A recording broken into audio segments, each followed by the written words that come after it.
ಗಾಯಕ ನವೀನ್ ಸಜ್ಜು ಈಗ ನಾಯಕ ನಟನಾಗಿ ನಟಿಸಿ ಸಂಗೀತ ನಿರ್ದೇಶಿಸಿರುವ ಗ್ರಾಮೀಣ ಸೊಗಡಿನ ಲೋ ನವೀನ ಸಿನಿಮಾ ಸದ್ಯ ಥಿಯೇಟರ್ಗಳಲ್ಲಿ ಯಶಸ್ವಿಯಾಗಿ ಪ್ರದರ್ಶನಗೊಳ್ಳುತ್ತಿದೆ. ಸಿನಿಮಾದ ಪ್ರಚಾರಕ್ಕೆ ಹಾಸನಕ್ಕೆ ಭೇಟಿ ನೀಡಿದ್ದು ಈ ವೇಳೆ ಚಿತ್ರದ ಯಶಸ್ಸು ಹಾಗೂ ಶೂಟಿಂಗ್ ಅನುಭವಗಳನ್ನು ಮಾಧ್ಯಮದವರಿಗೆ ಹಂಚಿಕೊಂಡಿದ್ದಾರೆ.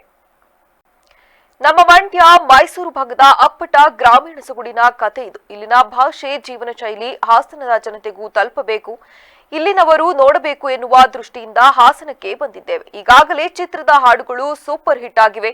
ಸಿನಿಮಾ ನೋಡಿದವರು ಒಂದಲ್ಲ 4 ಬಾರಿ ಬಂದು ನೋಡುತ್ತಿದ್ದಾರೆಂದು ಸಂತಸ ವ್ಯಕ್ತಪಡಿಸಿದರಲ್ಲದೆ ಬೆಂಗಳೂರಿನಲ್ಲಿ ಸ್ವಲ್ಪ ಭಾಗ ಚಿತ್ರೀಕರಣ ಮಾಡಿದ್ದು ಬಿಟ್ಟರೆ ಚಿತ್ರದ 70% ಶೂಟಿಂಗ್ ಶ್ರೀರಂಗಪಟ್ಟಣದ ಸುತ್ತಮುತ್ತಲೇ ನಡೆದಿದೆ.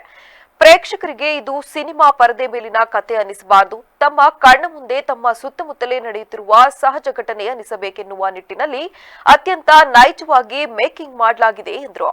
ಜೊತೆಗೆ ನವೀನ್ ಸಜ್ಜು ಮತ್ತು ಆರ್ಕೆಸ್ಟ್ರಾ ಮೈಸೂರು ಖ್ಯಾತಿಯ ಸುನಿಲ್ ಮೈಸೂರು ಜಂಟಿಯಾಗಿ ಚಿತ್ರಕಥೆ ಸಿದ್ಧಪಡಿಸಿದ್ದು, ಧನುರ್ಧಾರಿ ಪವನ್ ಚಿತ್ರವನ್ನು ನಿರ್ದೇಶಿಸಿದ್ದಾರೆ. ಮಹಾದೇವ ಚಿತ್ರ ಖ್ಯಾತಿಯ ವಿಜಯ್ ಎಡಿಟಿಂಗ್ ಜವಾಬ್ದಾರಿ ನಿಭಾಯಿಸಿದ್ದು, ಚಿತ್ರದ ಪೋಸ್ಟ್ ಪ್ರೊಡಕ್ಷನ್ ಹಾಗೂ ತಾಂತ್ರಿಕ ಕೆಲಸಗಳು ಚೆನ್ನೈ, ಕೇರಳ ಹಾಗೂ ಬೆಂಗಳೂರಿನಲ್ಲಿ ಅತ್ಯುನ್ನತ ಗುಣಮಟ್ಟದಲ್ಲಿ ನಡೆದಿವೆ. 100 ರಿಂದ 150 ಕೋಟಿ ಬಜೆಟ್ನ ದೊಡ್ಡ ಸಿನಿಮಾಗಳ ಅಬ್ಬರದ ಮಧ್ಯೆ ನಮ್ಮಂತಹ ಸಣ್ಣಪುಟ್ಟ ಸಿನಿಮಾಗಳನ್ನು ಮಾಡುವವರು ಸಾಕಷ್ಟು ಕನಸು ಹೊತ್ತು ಬಂದಿರುತ್ತಾರೆ.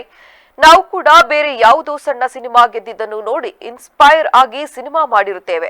ಹಾಗಾಗಿ ಲೋ ನವೀನ ಸಿನಿಮಾ ಗೆಲ್ಲುವ ಮೂಲಕ ಹೊಸ ಪ್ರೊಡ್ಯೂಸರ್ ಹಾಗೂ ಡೈರೆಕ್ಟರ್ಗಳಿಗೆ ಒಂದು ಆಶಾಕಿರಣವಾಗಲಿ, ಹೊಸಬರಿಗೆ ಸ್ಫೂರ್ತಿಯಾಗಲಿ ಎನ್ನುವುದೇ ನನ್ನ ಆಸೆ. ಸದ್ಯ ಕನ್ನಡ ಜನತೆ ಚಿತ್ರವನ್ನು ಒಪ್ಪಿಕೊಂಡು ಸಪೋರ್ಟ್ ಮಾಡುತ್ತಿದ್ದಾರೆಂದು ತಿಳಿಸಿದ್ದಾರೆ. ಇಲ್ಲಿ ಹಾಸನ ಜನತೆನೂ ಹೋಗಬೇಕು, ಇಲ್ಲಿಯ ಸೊಗಡಿನ ಕಥೆ ಆಗಿರೋದ್ರಿಂದ, ನಮ್ಮ ಮಂಡ್ಯ ಮೈಸೂರು ಈ ಭಾಗದ ಸೊಗಡಿನ ಕಥೆ ಆಗಿರೋದ್ರಿಂದ ಇಲ್ಲಿಯ ಜನಗಳಿಗೂ ತಲುಪಲಿ, ಇಲ್ಲಿಯವರು ನೋಡಬೇಕು ಅನ್ನೋ ದೃಷ್ಟಿನಲ್ಲಿ ಈಗಾಗಲೇ ಹಾಡುಗಳೆಲ್ಲ ಸೂಪರ್ ಹಿಟ್ ಆಗಿವೆ. ಸಿನಿಮಾನೂ ಕೂಡ ಒಳ್ಳೆ, ಒಂದು ಸಲ ನೋಡಿದವರು 2 ಸಲ ನೋಡ್ತಾ ಇದ್ದಾರೆ, ಒಬ್ಬರು ನೋಡಿದವರು 4 ಸಲ ನೋಡ್ತಾ ಇದ್ದಾರೆ. ಹಂಗಾಗಿ ಇಲ್ಲಿ ಫಸ್ಟು ಇಲ್ಲಿಯ ಲೋಕಲ್ ಏನು ಹಾಸನದ ಮಾಧ್ಯಮ ಸ್ನೇಹಿತರು ಏನಿರ್ತಾರೆ ಅವರು ಒಂದು ಸಲ ಸಿನಿಮಾ ನೋಡಲಿ, ಆಮೇಲೆ ಅವ್ರು ನೋಡಾದ್ಮೇಲೆ ಅವ್ರ ಒಪಿನಿಯನ್ನು ಅವ್ರಿಗೇನು ಅನಿಸುತ್ತೆ ಅದ್ರ ಮೇಲೆ ನಮ್ಮ ಸಿನಿಮಾ ಇಲ್ಲೂ ಜನಗಳಿಗೆ ತಲುಪಲಿ ಅನ್ನೋದಕ್ಕೆ ನಾನು ಇಲ್ಲಿಯ ಗೆಳೆಯರು, ನನ್ನೊಂದಷ್ಟು ಗೆಳೆಯರಿದ್ರು ಹಾಸನಲ್ಲಿ, ಮತ್ತು ಇಲ್ಲಿಯ ಮಾಧ್ಯಮ ಸ್ನೇಹಿತರಿಗೆ ಸಿನಿಮಾ ತೋರಿಸೋಣ ಮತ್ತು ಅವ್ರಿಗೊಂದು ಹೇಳೋಣ ಅಂತ ನಾನು ಇವತ್ತು ಹಾಸನಕ್ಕೆ ಬಂದಿದ್ದೀನಿ.